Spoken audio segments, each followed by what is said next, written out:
Terima kasih sahabat semangat, masih setia bersama saya Dita Ruspendi ya dalam program kesayangan kita Semangat Siang Indonesia, Indonesia harus semangat. Kali ini saya membuat judul episode mana yang lebih dulu pemirsa, sehat rohani atau jasmani? Dua-duanya yang mana yang harus kita prioritaskan. Sebelum lebih jauh membahasnya bersama narasumber kita, ada Ustazah Maisaroh. Tapi kita simak dulu informasi viral berikut ini pemirsa. Pernah viral video TikTok tenaga medis Indonesia menghibur diri. Ikut-ikutan bikin TikTok nih, kita lihat yuk. Sahabat semangat, situasi yang dihadapi kita sekarang yakni wabah virus corona tentunya bukanlah hal yang mudah, apalagi bagi tenaga medis yang berada di garda terdepan. Namun, ada cara yang dilakukan para petugas medis untuk mengusir penat, main TikTok. Dilansir dari Detik, salah satu video viral adalah yang dibagikan oleh @Hezekia Benjamin dari akun Twitter miliknya. Nampak para pejuang medis yang memakai alat perlindungan diri atau APD berbaris dan bergoyang dengan lagu Suling Sakti SpongeBob. Para pahlawan COVID menghibur dirinya. Jangan sampai stres. Tulisnya singkat dan mendapatkan 9.000 retweet dan 21.000 like.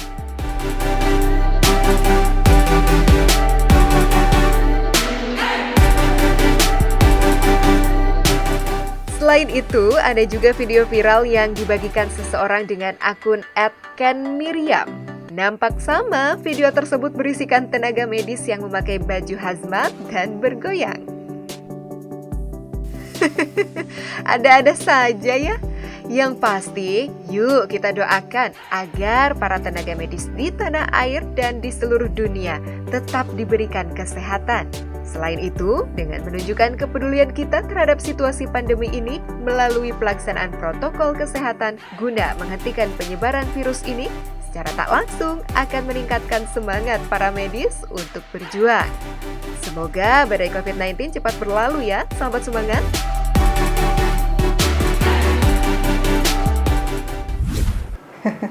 Masya Allah, emang semua orang bisa ya bermain TikTok, termasuk tenaga medis yang notabene adalah garda terdepan dalam perlawanan terhadap COVID-19 ini. Masih terhubung bersama kami, Ustazah Maisaroh, tim kerohanian Rumah Sakit An-Nisa Cikarang. Ustazah, apakah Islam membolehkan kita untuk mencari hiburan, Ustazah? Kalau dari sudut pandang Islam diperbolehkan, ya diperbolehkan selama hiburan tersebut tidak keluar dari syariat-syariat Islam, ya. Artinya ketika mencari hiburan tidak mencari sesuatu yang berefek memabukkan, kemudian bertabarruj, kemudian ada efek memperlihatkan aurat atau berkhalwat. Nah, jadi tetap harus ada batasan-batasannya ya yang kita ketahui secara. Berarti konten TikTok itu boleh ya Ustazah, asal memperhatikan batasan-batasan yang Ustazah sebutkan tadi. Iya betul, konten TikTok ya. Sekarang itu kan memang sudah masanya ya seperti itu. Hanya saja bagaimana kita memberikan konten tersebut dengan konten-konten yang bersifat edukatif, ya. Setidaknya ada manfaat karena kan TikTok itu dilihat dari berbagai usia ya, mulai dari anak-anak balita mungkin juga ya, sampai ke lansia. Itu sudah familiar banget ya dengan TikTok. Nah, karena itu sebagai umat muslim kita juga harus berhati-hati dalam memberikan konten-konten di TikTok tersebut. Kalau bisa TikToknya berisi sesuatu yang edukatif, mendidik atau bersifat ada dakwahnya gitu. Jadi tidak merusak tatanan syariat gitu. Ustazah, memang tenaga medis itu kan kerap stres ya di tengah perjuangannya melawan pandemi apalagi. Bagaimana cara Anda dan tim melawan hal ini? Atau kegiatan kerohanian apa saja yang dijalankan Ustazah bersama tim untuk menjaga kewarasan para karyawan dan tenaga medis di Rumah Sakit An-Nisa? Baik, memang pasti ya untuk yang perawat-perawat COVID itu under pressure banget ya, dengan pakaiannya juga gitu ya. Kemudian apalagi waktu awal-awal ada COVID, luar biasa ya, menangani berpuluh-puluh bahkan ratusan pasien dalam satu hari. Tentu itu ada efek ke psikologisnya juga ya, psikologis si perawat. Namun kita juga tetap harus memperhatikan ketika kita sedang bekerja ya, itu kan apa ya, sedang memakai hazmat ya. Kalau sedang memakai hazmat berarti sedang dalam masa kerja ya, sedang dalam jam kerja. Nah, kalau bisa mungkin lebih bijaknya tidak mengisi konten-kontennya tuh yang bersifat lucu-lucuan atau apa gitu. Kalau bisa kalau misalkan memang butuh hiburan ya tanggalkan terlebih dahulu hazmatnya, atau setidaknya orang berpikir bahwa oh itu di luar jam kerja. Mereka tidak sedang dalam kondisi menangani pasien gitu. Nah, untuk dari tim kerohanian ya, untuk tetap membuat apa ya, karyawan supaya tetap termotivasi, supaya tetap stabil emosinya gitu ya. Alhamdulillah rumah sakit ini betul-betul memfasilitasi dari segi kerohaniannya ya. Jadi kalau untuk hariannya tuh ya, kita biasanya dalam satu hari itu pagi ya, untuk pagi hari kita ada program hikmah. Jadi hikmah tersebut memang kita sengaja buat ya, ada satu materinya ya, kita kumpulkan berbagai macam materi yang isinya itu memberikan motivasi, pemahaman dalam segi ibadah ya.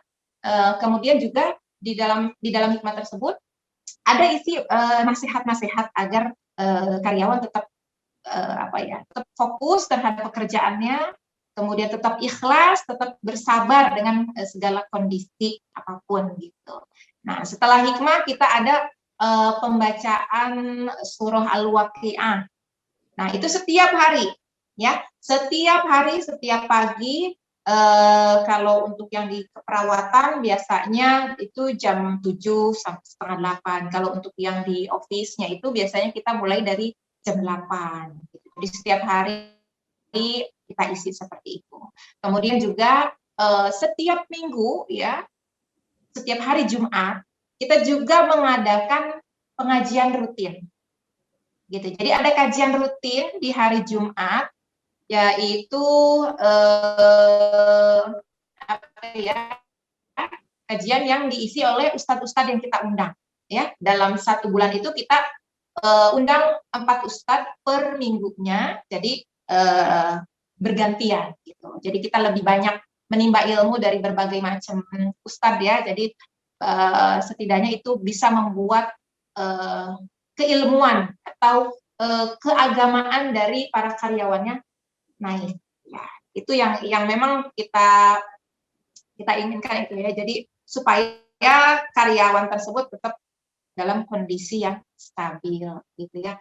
Dan kalau untuk di office itu biasanya kita ada khotaman.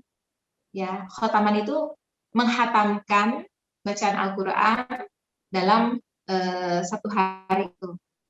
Gitu ya. Nah, terlebih sekarang di bulan suci Ramadan ini kita ada lagi kegiatan-kegiatan yang spesial ya. Jadi spesial rilis di bulan Ramadan. Ya, jadi ini memang dikhususkan kegiatan Khatmil Quran. Khatmil Quran ini diikuti oleh seluruh karyawan ya, bisa diikuti oleh seluruh karyawan. Sifatnya himbauan tapi tidak mewajibkan. Jadi siapa saja yang mau ikut ya. Khatmil Quran ini adalah membaca Al-Qur'an ya setiap harinya di rumah atau di tempat kerja ya, kapanpun si karyawan tersebut bisa ya silahkan dilakukan. Nah, yang terpenting adalah dalam kurun waktu selama bulan Ramadan bisa menghatamkan minimalnya 1 kali, maksimalnya terserah mau berapa kali, 1 hari hatam 30 juz pun tidak masalah, alhamdulillah kan. Nah, dari kegiatan ini juga ada ada penilaian atau evaluasi dan pemantauan. Jadi bagi orang-orang atau bagi karyawan yang mampu menghatamkan Al-Quran minimal itu 10 juz ya, minimal 10 juz, itu akan mendapatkan reward. Nah, ini yang membuat karyawan mungkin lebih lebih semangat gitu. Jadi ada reward tertentu bagi yang bisa menyelesaikan bacaannya sebanyak minimal 10 juz. Kemudian yang kedua ada kegiatan berbagi takjil ya. Nah, berbagi takjil ini memang diadakan di Masjid Asy-Syifa. Nah, selain itu dari tim kerohanian juga menyediakan waktu apabila ada karyawan-karyawan yang membutuhkan pembimbingan kerohanian secara private atau personal. Jadi kita betul-betul ingin agar karyawan tetap sehat lahir dan batin gitu. Baik, kita masih akan kembali. Usai jeda berikut tetaplah bersama kami di Semangat Siang Indonesia. Indonesia harus semangat.